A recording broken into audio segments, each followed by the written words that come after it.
అధ్యక్ష, ఎమ్మిగనూరు ప్రస్తుతం పాపులేషన్ 1,04,200 ఉంది అధ్యక్ష. అయితే దీనికి కావాల్సిన వాటర్ 14.07 MLD, కానీ ప్రజెంట్ వాటర్ సప్లై చేస్తున్నది 10.45 MLD. అయితే ఇక్కడ 5.91 MLD తో 2 ట్రీట్మెంట్ ప్లాంట్ ఉన్నాయి. అంటే మొత్తం 11.82 MLD తో ట్రీట్మెంట్ ప్లాంట్ జరుగుతుంది అధ్యక్ష. అయితే ప్రస్తుతం మెయిన్ వాటర్ లైన్స్ 6.6 కిలోమీటర్లు, డిస్ట్రిబ్యూషన్ లైన్స్ 125.5 కిలోమీటర్స్ ఉన్నాయి. ట్యాప్ కనెక్షన్స్ మొత్తం 13,839 ఈ రోజు ఎమ్మిగనూరులో ఉన్నాయి అధ్యక్ష. ప్రస్తుతం ఇస్తున్నది వాటర్ సప్లై 10.45 MLD మాత్రమే. అంటే స్టాండర్డ్ గా 135 LPCD ఇవ్వాల్సి ఉంటే ఈ రోజు ఎమ్మిగనూరు కేవలం 100.28 LPCD మాత్రమే ఇస్తూ ఉన్నారు. అంటే 3.62 MLD వాటర్ ఈ రోజు ఎమ్మిగనూరుకి డెఫిసిట్ గా ఉంది.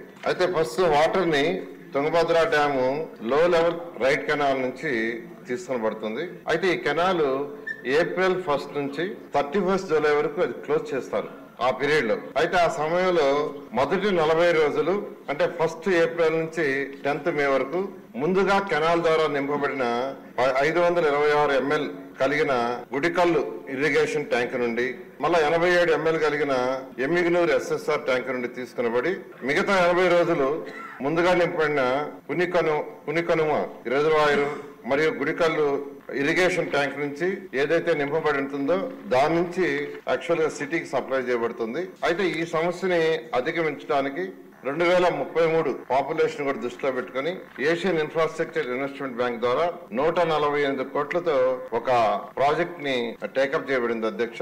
దీని ద్వారా 18.93 MLD వాటర్ ని మనం సిటీకి సప్లై చేయగలం. అయితే మొత్తం 2 తీసుకుంటే అంటే ఆల్రెడీ ఏదైతే 10.5C ఇస్తున్నాం అది ప్లస్ ఇది తీసుకుంటే 2039 వరకు పాపులేషన్ ఎంత ఉంటుందో దానికి యాక్చువల్ గా వాటర్ సరిపోతుంది అధ్యక్ష.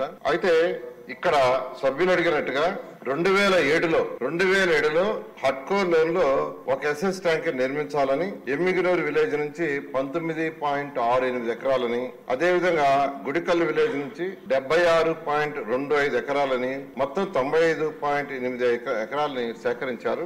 అయితే ఈ ఏషియన్ ఇన్ఫ్రాస్ట్రక్చర్ ఇన్వెస్ట్మెంట్ బ్యాంక్ ద్వారా 148 కోట్లతో ఈ ప్రాజెక్ట్ రావటం వల్ల ఆ ల్యాండ్ ని మళ్ళా రిటర్న్ ఇచ్చేశారు అధ్యక్ష, ఎక్కడైతే ల్యాండ్ అక్విజిషన్ చేశారు దానికి. అందువల్ల ప్రస్తుతం ఏదైతే ఏషియన్ ఇన్ఫ్రాస్ట్రక్చర్ ఇన్వెస్ట్మెంట్ ద్వారా ప్రాజెక్ట్ జరుగుతుందో దానికి ఇంతవరకు 6,09,00,000 ఖర్చు పెట్టారు. అయితే ఆ ప్రాజెక్టు వారు చెప్పినట్టుగా గత ప్రభుత్వం ఏషియన్ ఇన్ఫ్రాస్ట్రక్చర్ ఇన్వెస్ట్మెంట్ ద్వారా ఏదైతే ప్రాజెక్ట్ ని టేకప్ చేశారో దానికి అనుకున్న సమయానికి అనుకున్నంత వేగంతో చేయలేదు. అంతేకాకుండా సభ్యులందరికీ కూడా తెలియజేస్తున్నాను, 2019 ఫిబ్రవరి నెలలో ఈ రాష్ట్రంలోని మున్సిపాలిటీలో అన్ని మున్సిపాలిటీస్ కి వాటర్ ప్రతి ఒక్కరికి వాటర్ ఉండే విధంగా చేయడానికి 5,350 కోట్లతో 2019 ఫిబ్రవరి యాక్చువల్ గా శాంక్షన్ చేయడం జరిగింది అధ్యక్ష.